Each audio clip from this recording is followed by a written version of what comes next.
Hi friends, তোমরা কেমন আছো? আমি শুক্রবারের দিন ট্রেড নিতে পারিনি, কারণ সারাদিন মার্কেট সাইড হয়েছিল। তোমাদেরকে চার্টটা দেখায়, তাহলে বুঝতে পারবে। 30 তারিখের চার্ট, যেখানে সারাদিন মার্কেট সাইড হয়েছিল, যেখানে ট্রেড নিলেই এসএল হিট হবে, ট্রেড নিলেই এসএল হিট হবে, সেই কারণে ট্রেড নিতে পারিনি। তো তোমরা দেখতেই পাচ্ছ যে মার্কেট কতটা সাইড হয়েছিল।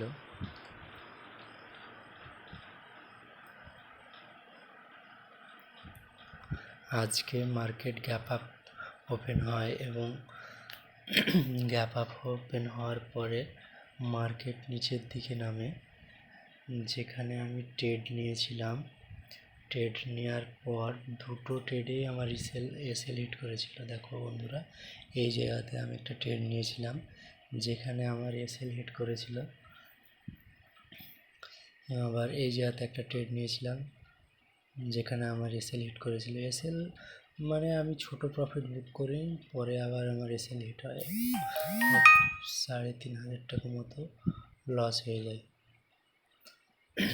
এবং দেখো, এই জায়গাতে আমি একটা ট্রেড নিয়েছিলাম পুট সাইডে, যেখানে আমি এসএলটাকে রিকভার করি।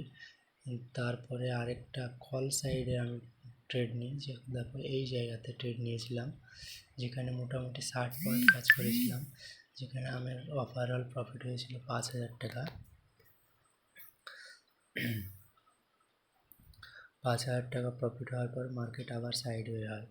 কিন্তু এইখানে দেখো, ওপরে আমি আর একটা ট্রেড নিয়েছিলাম যেখানে আমার আবার 15 পয়েন্টের এসএল হিট হয়।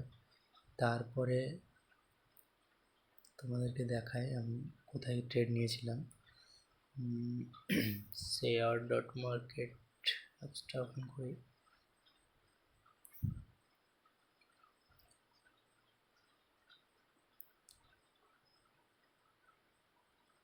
দেখো আমার পজিশন 3,681 টাকা প্রফিট আছে। তো দেখো, কল সাইডেও আমার এসএল হিট হয়, পুট সাইডেও আমার একটা এসএল হিট হয়, যে এসএলটার কারণে আমার আজকে প্রফিটটা 3,600 টাকাতে এসে দাঁড়ায়।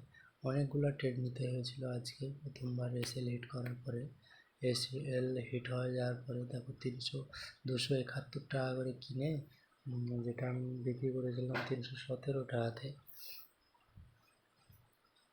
তো ওভারঅল প্রফিট 3,600 টাকা।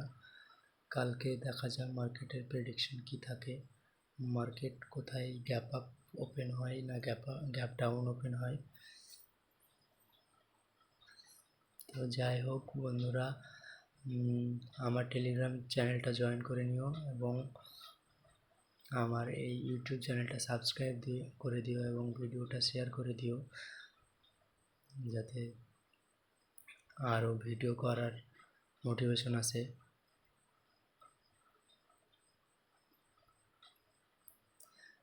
আর ওভার ট্রেডিং বন্ধ রাখতে হবে।